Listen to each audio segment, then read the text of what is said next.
Hello dear students, कैसे हैं आप सभी का स्वागत है हमारे digital YouTube channel math solution hub Sikar पर। आज हम स्टार्ट करने जा रहे हैं कक्षा 10 की गणित विषय की ऑनलाइन क्लासेज, जिसमें हम सबसे पहले कक्षा 10 के गणित विषय का चैप्टर नंबर 1 पढ़ेंगे, जिसका नाम है वास्तविक संख्याएं। क्या नाम है? वास्तविक संख्याएं। और वास्तविक संख्याओं को इंग्लिश में कहते हैं रियल नंबर। क्या कहते हैं? Real number. तो चलिए हम स्टार्ट करते हैं अपना चैप्टर। और इस चैप्टर में हम जानेंगे कि वास्तविक संख्याएं कहते किसे हैं, ये संख्याएं किस किस प्रकार की संख्याएं होती है, और अपने को अपने इस सिलेबस में वास्तविक संख्याओं के बारे में क्या पढ़ना है और क्या नहीं पढ़ना, इसका भी हम अध्ययन करेंगे। तो चलिए स्टार्ट करते हैं। तो सबसे पहले हम देखते हैं कि उदाहरण नंबर एक में क्या लिखा गया है कि संख्याओं 4 की पावर n पर विचार कीजिए, जहां n एक प्राकृत संख्या है और जांच करना है कि n का कोई ऐसा मान जिसके लिए 4 की पावर n अंक शून्य पर समाप्त होता हो। तो ये उदाहरण करने से पहले मैं आपको कुछ बेसिक नॉलेज देना चाहता हूँ। बेसिक नॉलेज इसलिए ताकि ये एग्जाम्पल करने से पहले हमें बहुत कुछ पीछे की क्लास का रिवाइज करना पड़ेगा, और अगर वो हम रिवाइज नहीं करेंगे तो हमें ये क्वेश्चन समझ में नहीं आएगा। तो चलिए मैं थोड़ा सा रफ वर्क लेता हूँ। तो देखिए, सबसे पहले कक्षा 9th में हमने पढ़ा था कि संख्याएं कई प्रकार की होती हैं।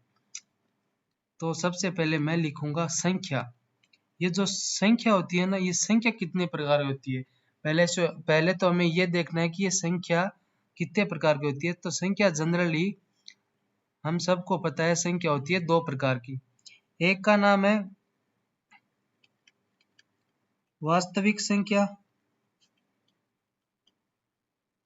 और एक का नाम है काल्पनिक संख्या। तो संख्या दो प्रकार की होती है। पहली का नाम है वास्तविक संख्या और दूसरी का नाम है काल्पनिक संख्या। इंग्लिश में वास्तविक संख्या को मैंने बताया बोलते हैं रियल नंबर, और काल्पनिक संख्या को बोलते हैं इमेजिनरी नंबर। क्या बोलते हैं? Imaginary number. तो ये देखेंगे कि अब वास्तविक संख्या में कौन कौन सी संख्या आती है। जैसे आपने देखा होगा कि 1, 2, 3, 4। तो इसको मैथ की भाषा में बोलते हैं प्राकृतिक संख्या। क्या बोलते हैं? प्राकृतिक संख्या। और अगर मैं इस प्राकृतिक संख्या में जीरो को शामिल कर दूं, अर्थात 0, 1, 2, 3, 4 ऐसे ऐसे चलती जाएगी, इसको हम बोलेंगे पूर्ण संख्या। पूर्ण संख्या। जीरो को शामिल करते ही बन गई ये पूर्ण संख्या। पहले थी ये प्राकृत संख्या। अब मैं क्या करूंगा, इस जीरो के साथ साथ मैं अगर नेगेटिव संख्या जैसे -1, 0, -2, 1, 2, 3, अगर मैं पूर्ण संख्या में नेगेटिव और शामिल कर दूं, अर्थात माइनस की संख्या शामिल कर दूं, तो ये अपना बन जाएगा क्या? पूर्णांक संख्या। क्या बन जाएगा? पूर्णांक संख्या। तो आपने देखा कि संख्या कई प्रकार की होती है, जिसमें दो प्रकार आपने देखे, वास्तविक संख्या और काल्पनिक संख्या। वास्तविक संख्याओं के प्रकार कई होते हैं, जिसमें प्राकृतिक संख्या ये भी वास्तविक होती है, पूर्ण संख्या ये भी वास्तविक होती है, अपनी पूर्णांक संख्या ये भी वास्तविक होती है। और आपने सुना होगा कि इन सभी संख्याओं को मिलाकर अपना ये जो चैप्टर है, इसी का नाम रखा है वास्तविक संख्या। तो चलिए अब आप देखते हैं रियल में वास्तविक संख्या होती क्या है। अब हमें देखना है वास्तविक संख्या।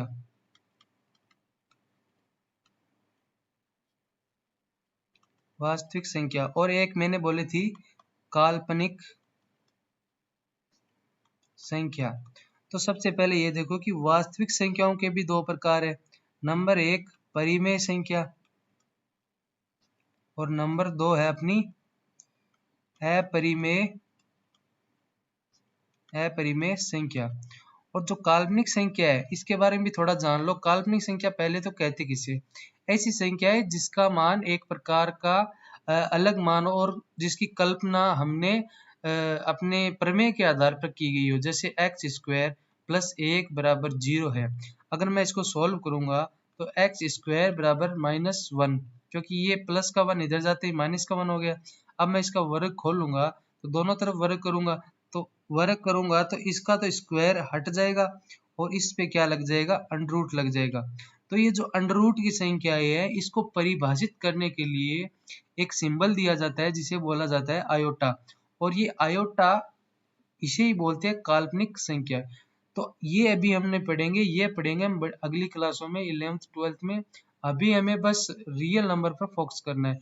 और वास्तविक संख्या मैंने बताई है आपको 2 प्रकार की होती है, नंबर 1 परिमेय और नंबर 2 अपरिमेय संख्या। तो अब अपने को ये देखना है कि ये परिमेय और अपरिमेय संख्याओं में क्या अंतर होता है और ये किस किस प्रकार से परिभाषित की जाती है।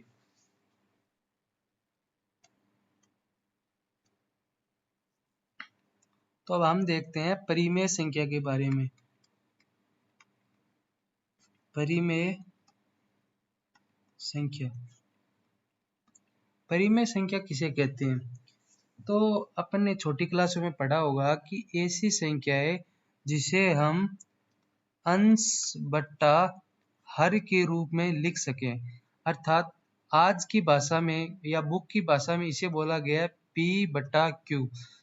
अंश को तो बोल दिया P और हर को बोल दिया Q। तो हम कहेंगे कि ऐसी संख्या है जिसे हम अंश बटा हर के रूप में लिख सके, उस संख्या को हम परिमेय संख्या कहेंगे।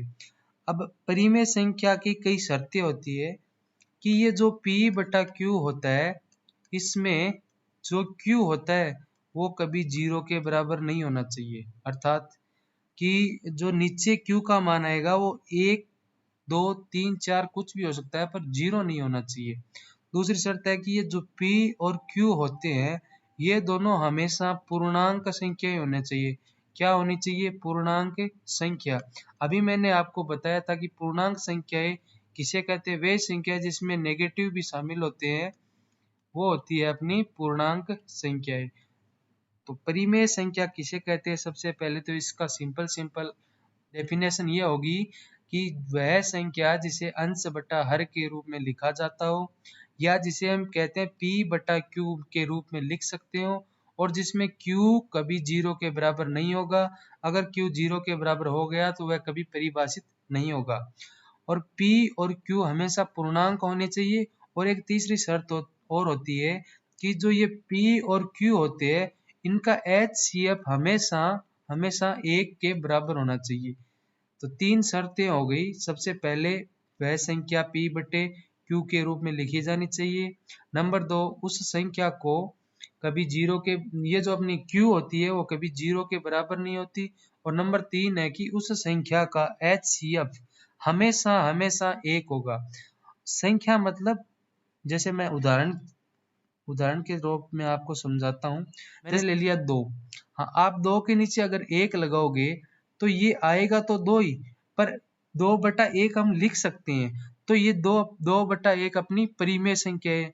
तो परिमेय संख्या है तो ये प्रॉपर्टी फॉलो कर रही है कि P/Q के रूप में लिख दिया, और अपना ये जो Q है Q के बराबर 1 है, क्योंकि ये 0 है नहीं, तो ये भी फॉलो हो रही है। और जो HCF है, P और Q का जो HCF है वो देख लो 1 ही आएगा, क्योंकि 2 और 1 का HCF 1 ही आ रहा है। तो इसका कहने का मतलब साफ साफ यही है कि 3 मैंने परिभाषाएं बनाई है, आपको देखना है कि तीनों फॉलो कर रही है तो वो परिमेय संख्या है, अगर फॉलो नहीं कर रही है तो वो अपरिमेय संख्या है। तो दोस्तों अभी हमने देखी परिमेय संख्या, अब हम देखेंगे अपरिमेय संख्या। क्या देखेंगे? अपरिमेय संख्या किसे कहते हैं? अपरिमेय संख्या, अपरिमेय संख्या उसे कहते हैं जिसे सबसे पहले तो P/Q के रूप में नहीं लिख सकते। ये परिभाषाएं मैं मेरे तरफ से नहीं दे रहा, ये परिभाषाएं मैथमेटिशियन ने अपनी थ्योरमों में प्रूफ करके रखी हुई है, और हमें इन्हीं बुक के माध्यम से हमें बताया जाता है। तो सबसे पहले हमने देखी परिमेय संख्या वो होती है जिसे P/Q के रूप में लिखा जाता है। और अब हम देख रहे हैं अपरिमेय संख्या किसे कहते हैं। तो वे संख्याएं जिन्हें P/Q के रूप में नहीं लिखा जाता, ठीक है। और एक दूसरी बात और आती है कि ऐसी संख्या है जिसे अंडर रूट के अंदर वो संख्या होगी जो होगी अभाज्य। तो p बट्टा q के रूप में नहीं लिखा जाता, वो संख्या भी अपरिमेय होती है। और ऐसी अभाज्य संख्या है जिसे अंडर रूट के अंदर लिखा जाता है, वो भी अपरिमेय संख्या होती है। फॉर एग्जाम्पल मैं आपको बताता हूँ कि मैंने लिखा √2, तो ये 2 एक सबसे छोटी अभाज्य संख्या है और इसे मैंने रूट के अंदर लिख दिया, तो ये क्या होगी? अपरिमेय संख्या। मैंने लिख दिया √3, मैंने लिख दिया √5। अगर मैं लिख दूं √4, तो √4 अपरिमेय संख्या नहीं होती, क्योंकि √4 का, अगर हम √4 को देखेंगे तो √4 का वर्गमूल होता है 2। तो 2 एक अपनी परिमेय संख्या है। तो सबसे पहले ये देखेंगे कि अपरिमेय संख्याओं को p बटा q के रूप में नहीं लिख सकते, और अगर लिखते हैं तो अभाज्य संख्या होती है, उनको रूट के अंदर लगा के लिखते हैं। एक हमने देखा होगा पाई, तो पाई एक अपरिमेय संख्या है और पाई का जो संख्यात्मक मान होता है 22/7, वो होता है परिमेय संख्या। आजकल यही पूछते हैं कि सिद्ध कीजिए कि √2 एक अपरिमेय संख्या है या परिमेय संख्या है, √3 अपरिमेय संख्या है या परिमेय संख्या है। तो अपने को ये ध्यान में रखना है, परिभाषा जो क्वेश्चन करते हैं उस टाइम माइंड में रहनी चाहिए, बस बात इतनी सी है। तो अपन ने देखा कि वास्तविक संख्याओं के 2 प्रकार होते हैं, जिसमें नंबर 1 होता है परिमेय संख्या और नंबर 2 होता है अपरिमेय संख्या। अब हम देखते हैं कि ये जो अपना प्रश्नावली 1 का जो अपना उदाहरण नंबर 1 है, उसमें क्या बोला गया है।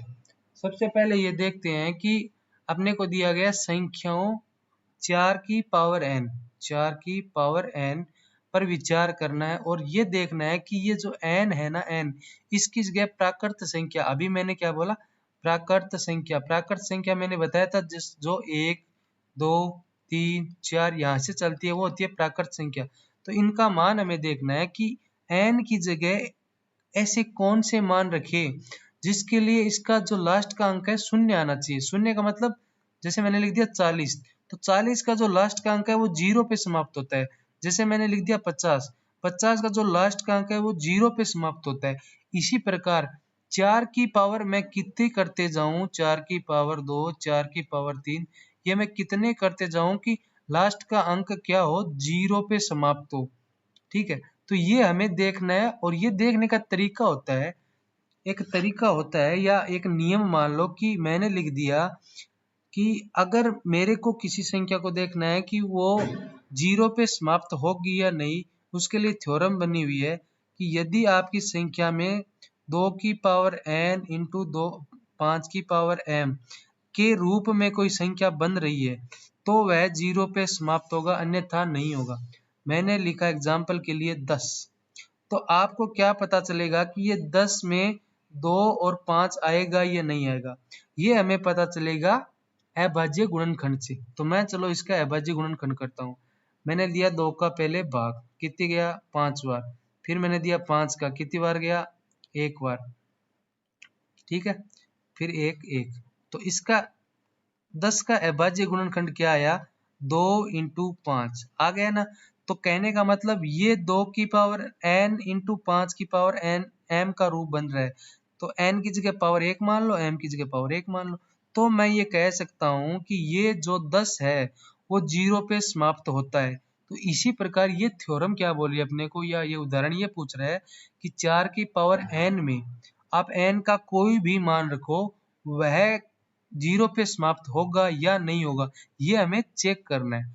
तो चलिए हम चेक करते हैं, और चेक करने से पहले बस इतना ही ध्यान रखना है कि 2 की पावर n इंटू 5 की पावर m का रूप बन रहा है या नहीं। ये क्वेश्चन अपना एग्जाम में आ गया, तो हमें एग्जाम में किस प्रकार से करना है, और एग्जाम में हमें तरीके से करना होगा ताकि हमारे इस क्वेश्चन के नंबर पूरे में से पूरे आ सके। तो मैं आपको जैसे जैसे बता रहा हूँ, आपको वैसा तरीका फॉलो करना है, और वही एग्जाम्पल के रूप में कॉपी में लिख के आना है। तो आप अपने साथ नोटबुक लेके रखिए, और जैसे जैसे मैं बता रहा हूँ वैसे वैसे इस उदाहरण का आंसर अपनी कॉपी में उतार लिए। तो उत्तर पहले लगाना है, उत्तर, और हम स्टार्ट करेंगे। तो हमें क्या ज्ञात करना है? हमें ये देखना है कि 4 की पावर n में कोई भी n का ऐसा मान आएगा या नहीं आएगा जो 0 पे समाप्त होगा। तो सबसे पहले हम क्या लिखेंगे कि हम जानते हैं, हम जानते हैं। अभी हम कुछ नहीं जानते, अभी हम जानेंगे। क्या जानते हैं हम ये जानते हैं कि एक परिमेय बोलती है 2 की पावर n इंटू 5 की पावर m के रूप में यदि कोई यदि यदि कोई संख्या समाप्त होती हो या 2 की पावर n इंटू 5 की पावर m का रूप बनाती हो तो वह संख्या हमेशा 0 पर समाप्त होगी। तो मैंने आपको अभी बताया था कि ऐसी कोई संख्या जो 2 की पावर n इंटू 5 की पावर m के रूप में है या वह रूप बनाती है तो वह संख्या हमेशा हमेशा 0 पे समाप्त होगी। ठीक है, तो आपने ये देख लिया कि ये संख्या 0 पे समाप्त होगी या नहीं, इसके लिए आप चेक करेंगे। तो हम क्या करेंगे, हमें पता है, हमें दिया क्या गया है, हमें दिया गया 4 की पावर n, 4 की पावर n 0 पे समाप्त होगी या नहीं होगी, उसके लिए हम क्या करेंगे, जांच करेंगे। और जांच कैसे करेंगे कि ये जो संख्या दी गई है 4, तो हम क्या लिखेंगे, 4 का अभाज्य गुणनखंड करने पर, तो देखो पहले हमें लिखना क्या है, हम जानते हैं कि 2 की पावर n इंटू 5 की पावर n के रूप में यदि कोई संख्या बनती है या ऐसा कोई रूप बनता दिख रहा है तो वो हमेशा 0 पे समाप्त होगा।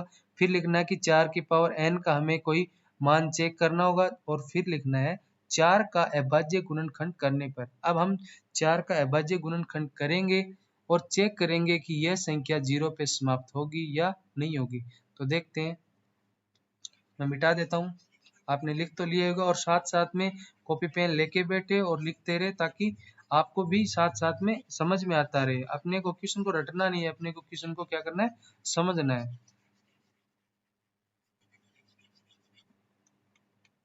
4 का अभाज्य गुणनखंड करेंगे, ऐसे लिखेंगे, 2 का भाग देंगे 2 आया, फिर 2 का भाग देंगे 1 आया। तो 4 का अभाज्य गुणनखंड क्या आया, 2 इंटू 2। तो मैं इसको क्या लिख सकता हूँ, 2 की पावर 2। तो अब आपने नोटिस किया होगा कि इसमें केवल 2 तो आ रहा है पर 5 नहीं आ रहा। अतः हम क्या कहेंगे, हम कहेंगे कि 4 की पावर n, 4 की पावर n का हमने जब अभाज्य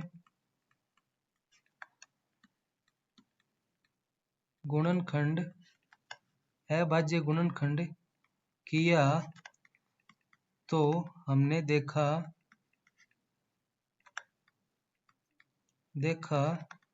कि 4 की पावर n, 2 की पावर n इंटू 5 की पावर m का रूप नहीं बना रहा। यह शून्याङ्क नियम के विपरीत है।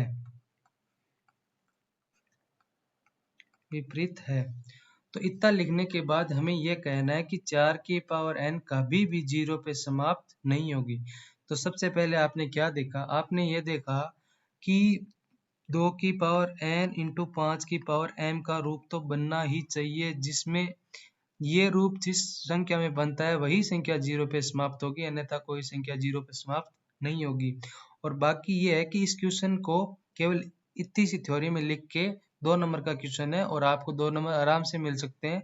आपको मैंने जैसे जैसे बताया वैसे वैसे लिख देना है और लिखने के बाद नीचे यही लिखना है कि ये है शून्यांक नियम के क्या है विपरीत है।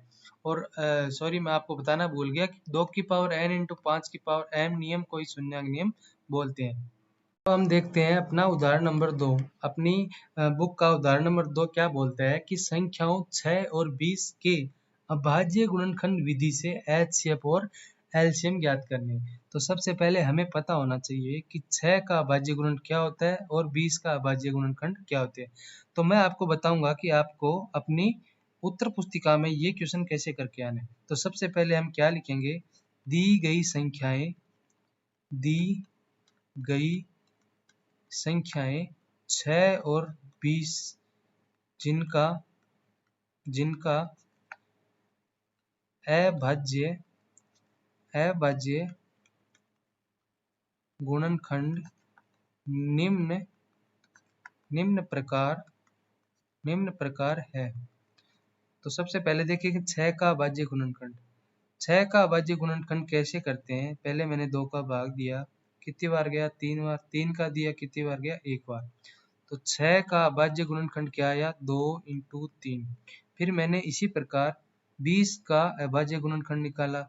तो 20 का अभाज्य गुणनखंड कैसे निकलेगा, सबसे पहले 2 का भाग देंगे कितना आया 10, फिर 2 का देंगे कितना आया 5, फिर 5 का आया 1। मैं ये समझ रहा हूँ कि आपको अभाज्य गुणनखंड निकालना आता है, क्योंकि आप कक्षा 10 की गणित पढ़ रहे हैं। इससे पहले कक्षा 9 तक आप ये सब सीख के आ चुके होंगे, मैं ऐसी आशा करता हूँ। अगर किसी विद्यार्थी को ये डाउट हो कि सर आपने ये कैसे निकाला, तो कमेंट में जरूर पूछें, मैं आपको जरूर बताऊंगा। तो 20 का अभाज्य गुणनखंड क्या निकला 2 इंटू 2 इंटू 5 निकल गया। तो हमने क्या देखा, 6 का अभाज्य गुणनखंड और 20 का अभाज्य गुणनखंड निकाल लिया। अब हमें आगे कॉपी में क्या लिखना है, हमें ये लिखना है कि अब इन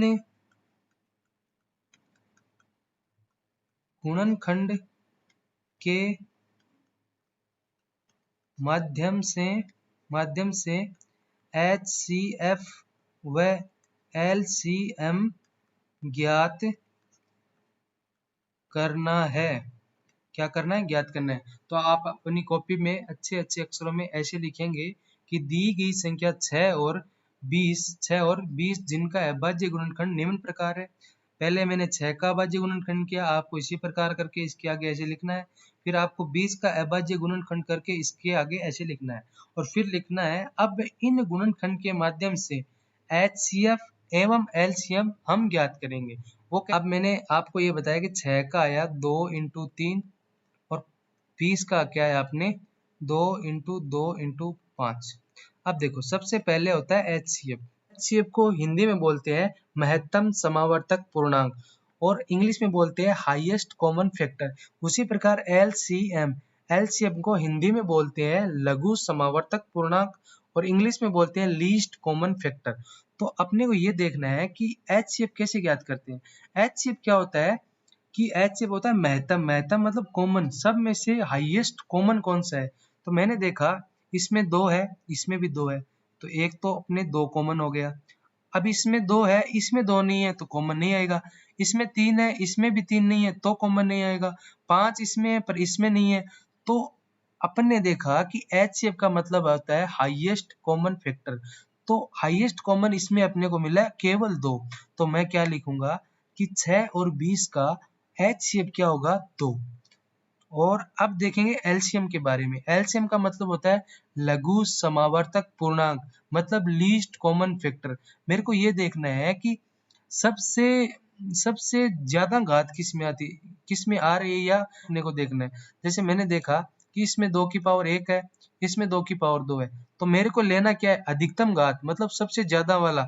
तो मैं क्या लूंगा 2 की पावर 2 ले लिया। मैंने ये देखा कि अधिकतम घात किसमें है, इन दोनों में से। तो अधिकतम घात इसमें, मैंने ले लिया 2 की पावर 2। अब देखना 3 की पावर 1, तो 3 की पावर 1, और अब देख लिया 5 की पावर 1, क्योंकि अधिकतम घात देखनी है। अब 5 एक ही बार है तो अधिकतम ये होगा, 3 भी एक बार है तो अधिकतम ये होगा। तो अब इन तीनों को गुणा करूं तो कितने आएगा 60। तो मेरा एलसीएम कितना है 60, एचसीएफ कितना है 20। तो मैं लिख सकता हूं कि संख्याओं 6 व 20 का HCF वो तो आया 2 और LCM वो कितना आया 60। बस इतना सा क्वेश्चन है, आपको कुछ नहीं करना। आपको सबसे पहले इसके अभाज्य गुणनखंड करने हैं और फिर अभाज्य गुणनखंड की आपस में तुलना करके सबसे कॉमन और सबसे लीस्ट फैक्टर ज्ञात करना है। क्या बोल रहा है कि अभाज्य गुणनखंड विधि से 96 और 404 का HCF ज्ञात करना है सबसे पहले, तो फिर हमें क्या ज्ञात करना है, LCM ज्ञात करना है। तो हम ज्ञात करेंगे HCF और LCM। तो सबसे पहले हम लिखेंगे क्या कि दी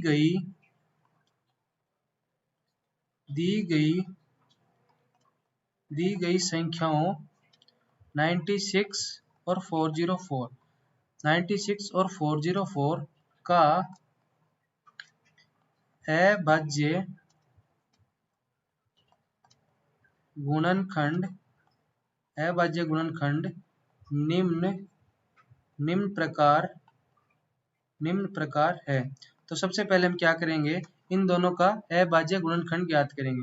तो मैं लेता हूं सबसे पहले 96। तो 96 का अभाज्य गुणनखंड कैसे ज्ञात करते हैं, सबसे पहले 2 का भाग देते हैं, कितना आया 4 8। फिर मैंने 2 का भाग दिया, कितना आया 24। फिर मैंने 2 का भाग दिया, कितना आया 12। फिर मैंने 2 का भाग दिया, कितना आया 6। फिर मैं भाग दूंगा 2 का, कितना आया 3। और लास्ट में 3 का भाग देने पर 1। तो मैंने क्या देखा कि 96 का जब मैंने अभाज्य गुणनखंड किया तो मेरे फैक्टर आए 1 2 3 4 5 6 6 फैक्टर आए, जिनमें से 2 की पावर 5 और 3 की पावर 1। तो अभाज्य गुणनखंड विधि से हमने 96 का अभाज्य गुणनखंड ज्ञात कर लिया। अब हम ज्ञात करेंगे 404 का। अब मैंने 404 में पहले 2 का भाग दिया, कितना आया 202। फिर मैंने 2 का भाग दिया, कितना आया 101। और अब 101 एक अभाज्य संख्या है और 101 में जब मैं 101 का भाग दूंगा, कितना आया 1। तो हम देखेंगे 404 का अभाज्य गुणनखंड क्या बना, एक तो बना 2 की पावर 2 और एक बना अपना 101। अब क्या देखेंगे, जो अपने ये फैक्टर आए हैं 96 और 404 के, इन दोनों में से कौन कॉमन है कौन कॉमन नहीं है, उसी आधार पे हम HCF और LCM ज्ञात करते हैं। तो चलिए हम देखते हैं इनका HCF। तो सबसे पहले HCF के लिए हम क्या करते हैं, HCF के लिए हम करते हैं इन दोनों का जो सबसे ज्यादा कॉमन है उस फैक्टर को उठाते हैं। तो अब देखो, इसमें 2 की पावर 5 है और इसमें 2 की पावर 2। तो 2 की पावर 5 इसमें तो है नहीं, तो हम क्या करेंगे, कॉमन चीज उठाएंगे। तो 2 की पावर 2 इसमें है और 2 की पावर 2 इसमें भी है। तो अपन क्या उठाएंगे, सबसे पहले 2 की पावर 2। फिर क्या लेंगे, इसमें 3 है और इसमें 3 नहीं है, मतलब कॉमन नहीं है। इसमें 101 है और इसमें 101 नहीं है, मतलब कॉमन नहीं है। तो अपन क्या लेंगे, कुछ नहीं लेंगे, करेंगे इसका लिखेंगे HCF ऑफ 96 और 404। इसका HCF क्या होगा 4। अब हम क्या देखेंगे, LCM। तो LCM के लिए हम क्या करते हैं, LCM के लिए हम जो अधिकतम घात होती है उस फैक्टर को उठाते हैं। अब देखो 96 में अधिकतम घात क्या है, 2 की पावर 5। इसमें क्या है, 2 की पावर 2। तो अधिकतम की कौन सी घात हुई, 2 की पावर 5। तो मैंने ले लिया 2 की पावर 5। अब हम क्या लेंगे, 3 वाली देखेंगे। तो 3 की पावर यहाँ पे तो 1 है पर यहाँ पे 0 है, तो हमें उठानी क्या है, अधिकतम घात ही। तो हमने उठा लिया अधिकतम घात 3 की पावर 1। और अब यहाँ पे क्या है 101। अब हम इन सबको गुणा करेंगे। तो गुणा करेंगे तो हम क्या लिखेंगे, LCM 96 और 404। इनका LCM क्या होगा, जब गुणा करेंगे तो गुणा करने पे क्या आएगा 96। तो आपने आपने क्या देखा, आपने ये देखा कि दो संख्या जब आपको दी गई हो और आपको उसका LCM और HCF ज्ञात करना हो, तो सबसे पहले उनका अभाज्य गुणनखंड करें। फिर उनमें देखें कि कौन से फैक्टर कॉमन है और कौन से फैक्टर की घात सबसे ज्यादा है। उस आधार पे हम HCF और LCM ज्ञात करते हैं। अब हम देखते हैं उदाहरण नंबर अपना 4।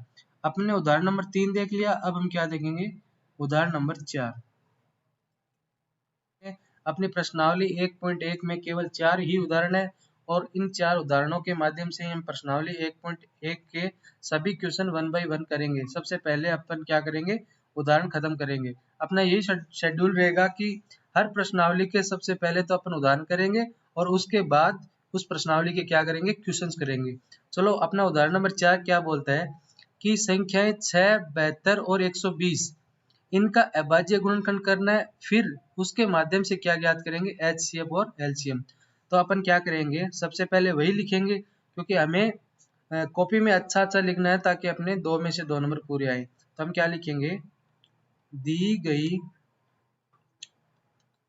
गई संख्याओं 6, 72 और 120 का अभाज्य गुणनखंड निम्न प्रकार है।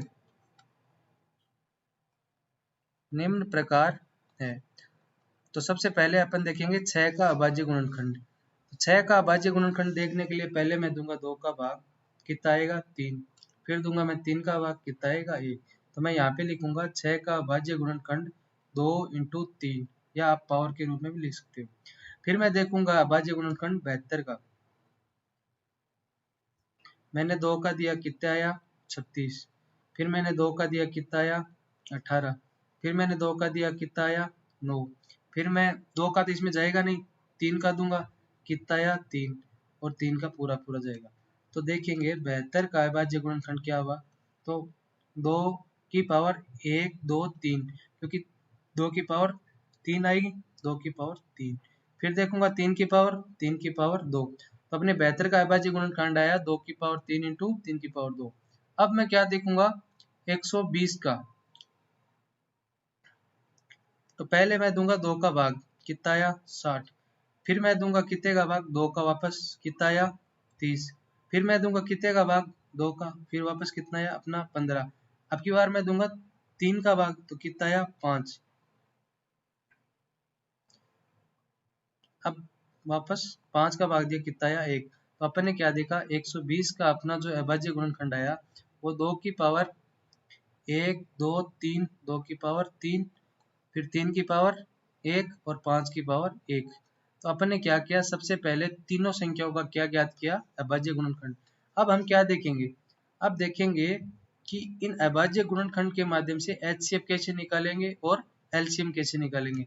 तो मैं यहाँ पे एक बार फैक्टर दोबारा लिखता हूँ। 6 का है अपना 2 × 3 आया, अपना 72 का आया 2 की पावर 3 × 2, 5 की पावर 2, 2 की पावर 3 × 3 की पावर 2, सॉरी। फिर मैं लिखूंगा 120 का, 120 का क्या आया, 2 की पावर 3, 3 की पावर 1 और 5 की पावर 1। एक बार 72 का मैं दोबारा चेक कर लेता हूँ। 72 का अपना अभाज्य गुणनखंड आया 2 की पावर 3 × 3 की पावर 2। तो मैं थोड़ा यहाँ पे करेक्शन करता हूँ। 72 का गुणनखंड क्या है अपने, 2 की पावर 3। तो मैंने लिखा 2 की पावर 3 × 3 की पावर 2। अब क्या ज्ञात करूंगा मैं, HCF। तो अभी मैंने पिछले क्वेश्चनों में भी आपको बताया कि HCF कैसे ज्ञात करते हैं, जो घात कॉमन हो, जिसमें 2 की पावर 1 है, इसमें 2 की पावर 3 है, इसमें 2 की पावर 3 है। अब इन तीनों में से कॉमन कौन सी घात है, भाई 2 की पावर 3 इसमें तो है, इसमें भी है, पर इसमें नहीं है। तो कॉमन क्या आएगा, 2 की पावर 1, क्योंकि 2 की पावर 1 तीनों में मिल जाएगा और अपने को वही फैक्टर लेना है जो तीनों में हो। फिर मैंने आगे चला तो क्या मिला, 3। तो 3 की पावर 1 इसमें भी मिल जाएगी, इसमें भी मिल जाएगी और इसमें भी मिल जाएगी, 3 की पावर 1। मैंने 3 की पावर 2 क्यों नहीं लिया, क्योंकि इन दोनों में 3 की पावर 2 नहीं है। फिर मैंने आगे चला तो मैंने देखा कि 5 की पावर 1 इस एक में ही है, बाकी दोनों में नहीं है। तो अब इनको गुणा करेंगे तो कितना आएगा, 6। तो अब हम क्या लिखेंगे, HCF ऑफ 6, 72 और 120, इनका HCF कितना आएगा, 6। अब हम क्या ज्ञात करेंगे, अब हम ज्ञात करेंगे LCM। अब LCM ज्ञात करने के लिए मैंने क्या बताया था कि जो घात सबसे ज्यादा बार आती हो अपने को उसी घात को उठाना है, और उसी घात के माध्यम से हम क्या ज्ञात कर सकते हैं, अपना LCM। तो अब हमने क्या देखा कि इनमें सबसे ज्यादा घात कौन सी आ रही है, सबसे ज्यादा बार घात आ रही है 2 की पावर 3। तो मैंने 2 के लिए क्या ले लिया, 2 की पावर 3, क्योंकि इसमें 2 की पावर 1 है, पर अपने को लेना क्या है, सबसे ज्यादा घात, वही होती है अपनी LCM में। फिर मैं क्या लूंगा, 3 की पावर 1, नहीं, 3 की पावर 2 लूंगा क्योंकि 3 की पावर एक छोटी घात है, उससे बड़ी घात कौन सी है? 3 की पावर 2। अब मैंने ले लिया 3 की पावर 2। अब मैं क्या लूंगा? 5 की पावर 1। अब इन दो में 5 की पावर 1 ना हो तो भी चलेगा क्योंकि अपने को क्या लेनी है? हाईएस्ट घात। तो अब मैंने ले लिया 5 की पावर 1। अब मैं इन सबको गुणा करूंगा तो अपना क्या आएगा? 360। अब मैं क्या लिखूंगा? LCM ऑफ 6, 72 और 120। इन तीनों का एलसीएम अपना क्या है? 360। अपने क्या देखा कि पहले जो 2-3 उदाहरण थे उसमें अपन ने देखा दो संख्याओं वाले अभाज्य गुणनखंड से एचसीएफ और एलसीएम ज्ञात करेंगे। अब अपन ने क्या देखा? लास्ट उदाहरण में 3 संख्या का देखा है। 3 संख्याओं का एक साथ सबसे पहले अभाज्य गुणनखंड ज्ञात करो और उसके बाद उनका एचसीएफ और एलसीएम ज्ञात करो। तो अपन ने आज क्या किया? प्रश्नावली 1.1 के जितने भी 4-5 उदाहरण थे वो अपने सारे देख लिए। अब क्या करेंगे? कल अपन एक और वीडियो डालेंगे जिसमें अपन करेंगे 1.1 के जितने भी प्रश्न है 1 बाय 1 सारे प्रश्न करेंगे। आपको उन प्रश्नों को कॉपी में अच्छे से लिखना है और कोई डाउट हो तो कमेंट में जरूर पूछे और चैनल को लाइक शेयर एंड सब्सक्राइब जरूर करें। धन्यवाद।